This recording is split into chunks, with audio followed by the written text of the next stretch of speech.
नमस्कार, मैं हूं राजेंद्र देव और आप देख रहे हैं खबरें दनादन। सबसे पहले उत्तर प्रदेश और उत्तराखंड की खबरें फटाफट अंदाज में। आज देश का आम बजट पेश होगा। वित्त मंत्री अरुण जेटली संसद में बजट पेश करेंगे। यह बजट 2019 के लोकसभा चुनाव से पहले का अंतिम पूर्ण बजट है। जीएसटी लागू होने के बाद पेश होने वाला यह पहला बजट है। सर्विस टैक्स, सेल्स टैक्स और एक्साइज ड्यूटी के जीएसटी में शामिल हो जाने के बाद इस बार बजट में सस्ता महंगा का रंग नहीं दिखेगा। सर्विस और वस्तुओं के सस्ता महंगा होने का फैसला अब जीएसटी काउंसिल के अधिकार क्षेत्र में है।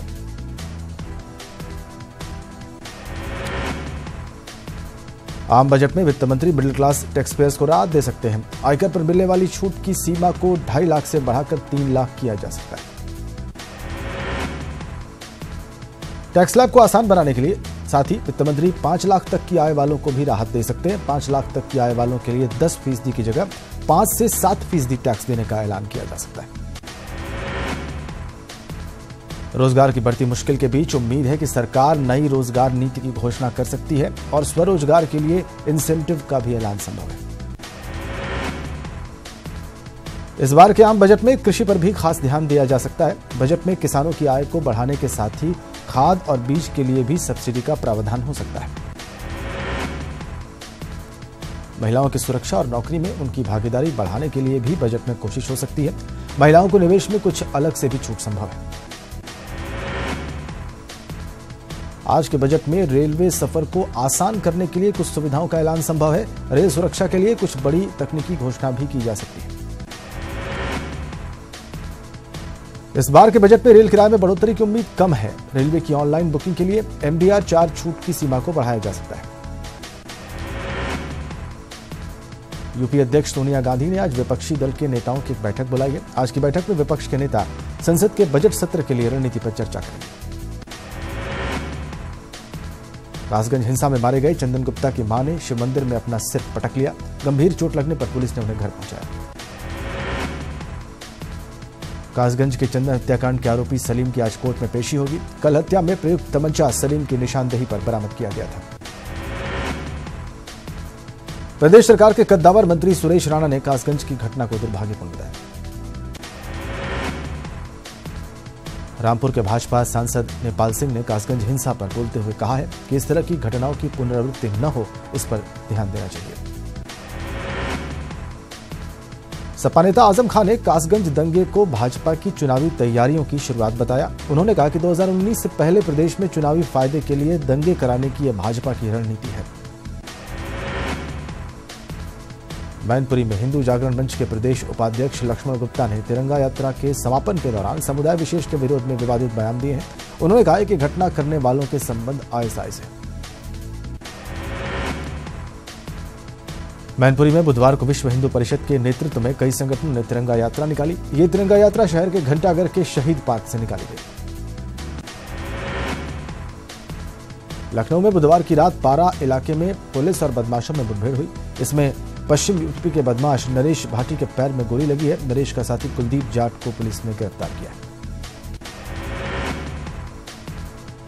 बुधवार की रात कानपुर के चकेरी थाना इलाके में लूट की वारदात को अंजाम देकर भाग रहे बदमाश और पुलिस में मुठभेड़ हो गई। पुलिस की फायरिंग में बदमाश के पैर में गोली लगी। सहारनपुर में थाना गंगोह के धलापड़ा में बुधवार को पुलिस और बदमाशों के बीच मुठभेड़ में एक बदमाश जख्मी हो गया, जबकि 2 इनामी बदमाशों को गिरफ्तार कर लिया गया। शामली में पुलिस और बदमाशों के बीच मुठभेड़ हुई। मुठभेड़ में पुलिस ने लूट को अंजाम देकर भाग रहे 3 बदमाशों को गिरफ्तार किया है। एनकाउंटर में 2 बदमाशों के पैर में भी गोली लगी। बुलंदशहर के खुर्जा पुलिस से 3 दिन पहले सर्राफ से लूट करने वाले लुटेरों से मुठभेड़ हो गई और इसमें एक बदमाश को गोली लगी, जबकि दूसरे ने सरेंडर कर दिया। इस दौरान तीसरा बदमाश भाग निकला। लखनऊ में गोसाईगंज के रहने वाले ठेकेदार करण सिंह ने प्रेमिका से झगड़ा करने के बाद खुद गोली मारकर आत्महत्या कर ली। आगरा में मिठाई कारोबारी पर हमले का सीसीटीवी फुटेज सामने आया है। इसमें बाइक सवार 3 बदमाशों ने दुकान में घुसते ही गोलियां चलानी शुरू कर दी। बचाव के लिए कारोबारी के निजी सुरक्षाकर्मी ने भी गोलियां चलाई। अमेठी के जगदीशपुर में मंगलवार को 2 गुटों के बीच हुई गैंगवार की सीसीटीवी तस्वीरें सामने आई हैं। फायरिंग में अशफाक की मौत हो गई और 2 शूटर जख्मी हो गए। सहारनपुर में बीजेपी के नगर अध्यक्ष की दबंगई का वीडियो वायरल हुआ। इसमें बीजेपी नेता पीएनबी बैंक के मैनेजर को सस्पेंड कराने की धमकी देते नजर आए। मथुरा में दिन दहाड़े बच्चे के अपहरण से पुलिस प्रशासन में हड़कंप मच गया। बरसाना थाना इलाके के हाथिया के जंगलों में तलाशी अभियान चलाया जा रहा है। राजस्थान के कोटा में बाल कल्याण समिति की टीम ने कपड़े के गोडाउन पर छापा मारकर यूपी के 17 बच्चों को मुक्त करवाया। एंटी ह्यूमन ट्रैफिकिंग की टीम ने जोया फैशन फॉर्म में ये छापेमारी की। मेरठ में बदमाशों ने जिम पर ताबड़तोड़ फायरिंग की। ये तस्वीरें सीसीटीवी में कैद हो गईं। वहीं सीसीटीवी में कैद होने के बावजूद पुलिस बदमाशों की पहचान नहीं कर पाई।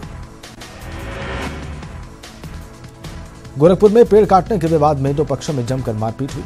दबंगों ने ताबड़तोड़ फायरिंग कर दी और इसमें एक युवक को गोली लग गई। वहीं नाराज ग्रामीणों ने हमलावरों की कार को आग के हवाले कर दिया। इटावा में पुलिस ने लंबे समय से फरार चल रहे 2 इनामी बदमाशों को गिरफ्तार करने में कामयाबी हासिल की है। पकड़े गए आरोपियों पर विभिन्न थानों में कई मुकदमे दर्ज हैं। चंदौली के अलीनगर इलाके में 2 भाइयों की तालाब में डूबने से मौत हो गई। घटना उस वक्त की है जब छोटा भाई खेलते खेलते तालाब में गिर गया और उसे बचाने के लिए बड़ा भाई भी तालाब में कूद पड़ा। बांदा में एक तेज रफ्तार रोडवेज बस में बाइक से जा रहे एक छात्र को ठोकर मार दी। इसमें छात्र गंभीर रूप से जख्मी हो गया। गुस्से में आए छात्र छात्राओं ने झांसी मिर्जापुर नेशनल हाईवे पर जाम लगा दिया। फिरोजाबाद के शिकोहाबाद में मैनपुरी रोड पर कुछ दबंगों ने 2 लोगों को गोली मारकर जख्मी कर दिया, जबकि एक को जमकर पीटा। घायल दोनों युवकों को इलाज के लिए आगरा रेफर किया गया। रामपुर के टांडा इलाके के अलीपुरा गांव में बिजली के तारों में उठी चिंगारी से गन्ने के खेतों की फसल जलकर खाक हो गई। किसानों ने मिलकर खुद आग पर काबू पाया। एटा के जसरतपुर इलाके में एक महिला ने दबंगों पर घर में घुसकर दुष्कर्म करने का आरोप लगाया है। पीड़ित ने एसएसपी कार्यालय में शिकायत की और इसके बाद महिला की रिपोर्ट दर्ज की गई। अमरोहा की गजरौला थाना पुलिस ने अवैध असलहों की तस्करी करने वाले 4 असलहा तस्करों को गिरफ्तार किया है। इनके निशानदेही पर 4 बंदूकें, 1 राइफल और 20 कारतूस और बाइक्स भी बरामद। शामली के कैराना इलाके में एक किसान से बदमाशों ने फोन करके 5 लाख रुपए की रंगदारी मांगी और रंगदारी न देने पर किसान को उसकी इकलौती बेटी को उठा ले जाने की धमकी दी। फर्रुखाबाद में पांचाल घाट पर माघ पूर्णिमा के मेला परिसर में बनाई गई कोतवाली के सामने एक गाड़ी में रखे 25,000 रुपए चोरी हो गए। चोरी की वारदात सीसीटीवी में कैद हो गई। चंदौली के अलीनगर इलाके में मस्जिद के सामने उसके समीप तालाब में डूबने से 2 सगे भाइयों की मौत हो गई। घंटों की मशक्कत के बाद गोताखोर की मदद से दोनों शवों को बाहर निकाला जा सका। मेरठ में बेटे की हत्या के गवाह बने व्यक्ति को आरोपियों ने धमकी दी है कि अगर उसने गवाही दी तो उसकी भी हत्या कर दी जाएगी। गोरखपुर में कलयुगी पति ने गला रेत कर अपनी पत्नी की हत्या कर दी। पुलिस घटना की छानबीन कर रही है। फर्रुखाबाद में मेड़ तोड़ने के विवाद में हुई फायरिंग में गोली लगने से छात्रा जख्मी हो गई। घायल छात्रा का लोहिया अस्पताल में उपचार किया गया। बाराबंकी में 3 तलाक का मामला सामने आया है। निकाह के 5 साल बाद एक पति ने मां नहीं बनने पर अपनी पत्नी को फोन पर 3 तलाक दे दिया। कानपुर में बुधवार को 3 बड़े अस्पतालों में आयकर विभाग ने छापा मारा। टीम ने अस्पताल में रखे तमाम दस्तावेजों और कंप्यूटर्स को अपने कब्जे में लेकर छानबीन की। अखिलेश यादव सरकार के कार्यकाल के दौरान उत्तर प्रदेश लोक सेवा आयोग में हुई भर्तियों की जांच शुरू हो गई है। बुधवार को सीबीआई की टीम ने इलाहाबाद के कई अहम जगहों पर जानकारियां जुटाई। चंदौली में टेंट व्यवसायी के 6 प्रतिष्ठानों पर सेल्स टैक्स की टीम ने छापे मारे। विभाग की इंटेलिजेंस टीम ने सूचना दी थी कि इनके फर्म जीएसटी चोरी कर रही है।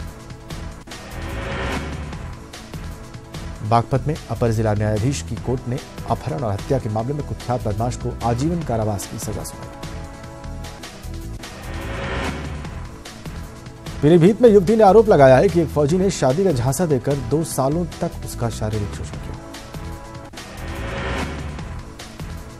जौनपुर में बीती रात 2 चोरों ने दुकान में पीछे के रास्ते घुसकर चोरी की घटना को अंजाम दिया। पुलिस सीसीटीवी वीडियो के आधार पर चोरों की तलाश कर रही है। बलरामपुर में बाइक सवार 2 युवकों ने स्कूल जा रही एक शिक्षिका से तमंचे की नोक पर गले में पहनी चेन लूट ली और भाग गई। कानपुर के जोही इलाके में कानपुर विकास प्राधिकरण की टीम ने अतिक्रमण विरोधी अभियान चलाकर बीजेपी के विधायक द्वारा किया गया अवैध कब्जा ढहा दिया। उत्तर प्रदेश माध्यमिक शिक्षक संघ ने यूपी बोर्ड की परीक्षाओं का बहिष्कार करने की घोषणा की है। संगठन का कहना है कि अगर उनकी मांगें पूरी नहीं हुई तो वो बोर्ड परीक्षा में ड्यूटी नहीं करेंगे। गाजीपुर में यूपी बोर्ड परीक्षा को लेकर प्रशासनिक कवायद तेज हो गई है। गाजीपुर के सिटी इंटर कॉलेज में जिले के परीक्षा केंद्रों पर उत्तर पुस्तिकाएं भेजी जा रही। कानपुर यातायात की समस्या बढ़ती जा रही है। यहाँ लाखों रुपए के ऑटोमेटिक सिग्नल लगाए गए हैं, मगर इनकी शुरुआत अभी हो ही नहीं पाई थी कि इनके खराब होने का सिलसिला भी शुरू हो गया। कानपुर में लखनऊ फाटक के पास एक मालगाड़ी की चपेट में आने से एक अधेड़ उम्र के व्यक्ति की मौत हो गई, लेकिन कई घंटों के बाद जीआरपी के अधिकारी मौके पर पहुंचे। कानपुर में युवती ने अपने कोच पर आरोप लगाया है कि उसने नशीला पदार्थ खिलाकर उसका यौन शोषण किया। पुलिस ने मामला दर्ज कर लिया है और कार्रवाई शुरू कर दी। लखनऊ में विधानसभा के तिलक हॉल में औद्योगिक विकास विभाग की बैठक में इन्वेस्टर्स समिट की तैयारियों को लेकर चर्चा की। बीजेपी प्रदेश अध्यक्ष महेंद्र पांडे ने ईटीवी से खास बातचीत में बताया कि पार्टी बहुत जल्द 2019 की तैयारियों का खाका पेश करेगी। हालांकि प्रदेश में मंत्रिमंडल में किसी तरह के बदलाव से उन्होंने इनकार किया। गाजियाबाद में डिप्टी सीएम केशव प्रसाद मौर्य ने एक डेली न्यूज़पेपर का विमोचन किया। इस दौरान उन्होंने सरकार द्वारा किए गए कामों की बात की। मिर्जापुर में चंद्रग्रहण लगने के दौरान विश्व प्रसिद्ध मां विंध्यवासिनी के कपाट बंद रखे गए। बुधवार को वाराणसी में सीएम योगी आदित्यनाथ ने संत रविदास की स्थली सीर गोवर्धन स्थित मंदिर में दर्शन और पूजन किया। बाद में उन्होंने लंगर में भोजन भी किया। कानपुर में स्वच्छता सर्वेक्षण 2018 की तैयारियों का जायजा लिया गया और शौच मुक्ति से जुड़े बायो टॉयलेट का निरीक्षण किया गया। भारत और डेनमार्क के वैज्ञानिकों का 10 सदस्यीय दल संगम नगरी इलाहाबाद पहुंचा। ये टीम प्रयागराज में अदृश्य सरस्वती नदी में मौजूद पुराने जल स्रोतों का पता लगाएगी। खबरें उत्तराखंड से। हरिद्वार में महिला सिविल जज को हाईकोर्ट के आदेश के बाद सस्पेंड कर दिया गया है। महिला जज पर नाबालिग बच्ची से मारपीट के साथ जबरदस्ती घर में कैद करने का आरोप लगा था। रामनगर में एक कार के नहर में गिर जाने से 4 लोगों की मौत हो गई। मृतकों में 2 महिलाएं भी शामिल हैं। वहीं 2 लोगों को रेस्क्यू कर लिया गया। उरेडा में हुए रूफटॉप सोलर प्लांट की सब्सिडी में हुए घोटाले पर ईटीवी की खबर का असर हुआ है। विद्युत नियामक आयोग ने आज बोर्ड की बैठक बुलाई। देहरादून में सचिवालय में पंचेश्वर बाद पुनर्निर्वास की बैठक हुई। इसमें सतपाल महाराज, मंत्री मदन कौशिक, प्रकाश पंत और सुबोध उनियाल के साथ विभागीय अधिकारियों ने कई घंटे तक मंथन किया। बुधवार को सीएम त्रिवेंद्र रावत ने काशीपुर में 600 करोड़ की योजनाओं का शिलान्यास किया। इस मौके पर कैबिनेट मंत्री धन सिंह रावत, यशपाल आर्य और नैनीताल सांसद भगत सिंह कोश्यारी भी मौजूद रहे। प्रमुख सचिव गृह आनंद वर्धन ने सभी वरिष्ठ पुलिस अधीक्षकों को बीते 3 सालों में पंजीकृत अपराधों के आंकड़े उपलब्ध कराने के आदेश दिए हैं। 7 फरवरी तक ये आंकड़े उपलब्ध कराने के आदेश दिए गए।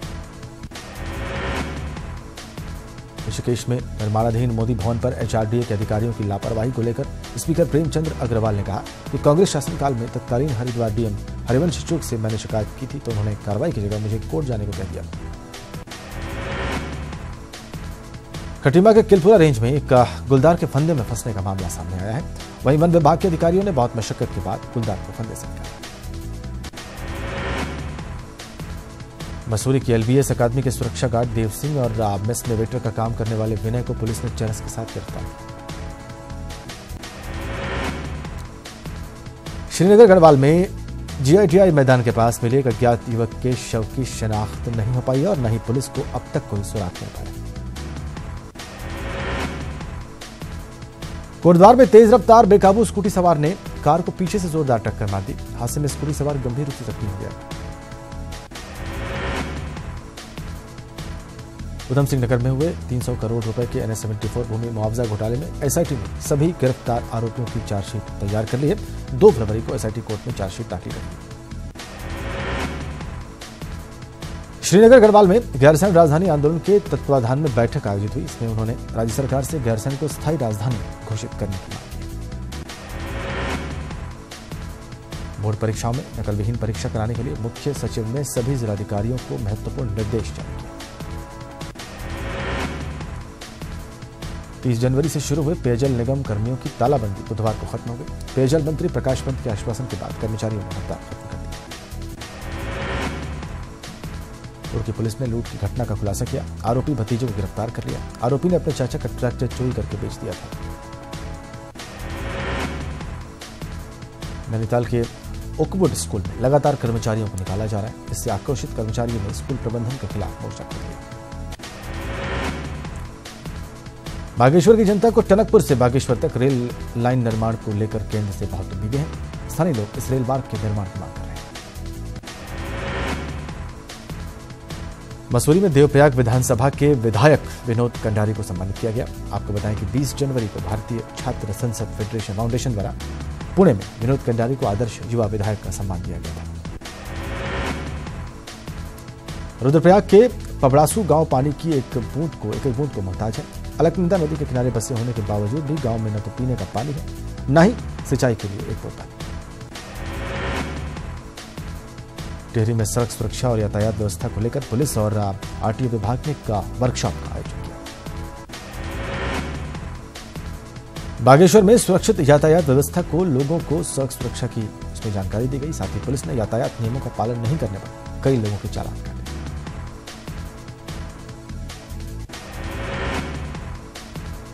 3 महीने से वेतन नहीं मिलने पर पिथौरागढ़ में पेयजल निगम कर्मचारी महासंघ ने कार्य बहिष्कार कर दिया। देहरादून में एसोसिएशन के अध्यक्ष के बेटे के साथ मारपीट के मामले में उचित धाराओं में मुकदमा दर्ज न होने से वकील नाराज हैं। अधिवक्ताओं ने जल्द से जल्द आरोपियों की गिरफ्तारी की मांग की है। कोटद्वार नगर निगम बनने के बाद अब निगम क्षेत्र में भवन बनाने के लिए जिला विकास प्राधिकरण से अनुमति लेनी आवश्यक हो गई है। प्रदेश सरकार के कोटद्वार को नगर निगम बनाए जाने के फैसले का नगर निगम विरोध समिति ने खुला विरोध करते हुए इसे जनहित के विरोध में सरकार का कदम बताया। आज से ई-वे बिल की व्यवस्था देश भर में लागू हो गई है। 50,000 रुपए से अधिक का माल होने पर कारोबारियों और ट्रांसपोर्टर्स को ई-वे बिल रखना जरूरी है। एनसीपी सुप्रीमो शरद पवार के घर पर आज विपक्ष के नेताओं की एक बैठक होगी। इस बैठक में 2019 की रणनीति पर चर्चा होगी। शरद पवार का मकसद आम चुनाव के लिए बीजेपी के खिलाफ सभी विपक्षी दलों को एकजुट करना है।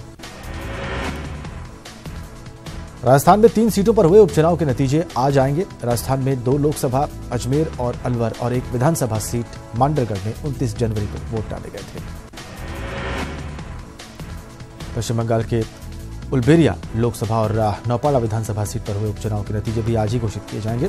दोनों सीटों के लिए मतगणना सुबह 8 बजे से शुरू हो चुकी है।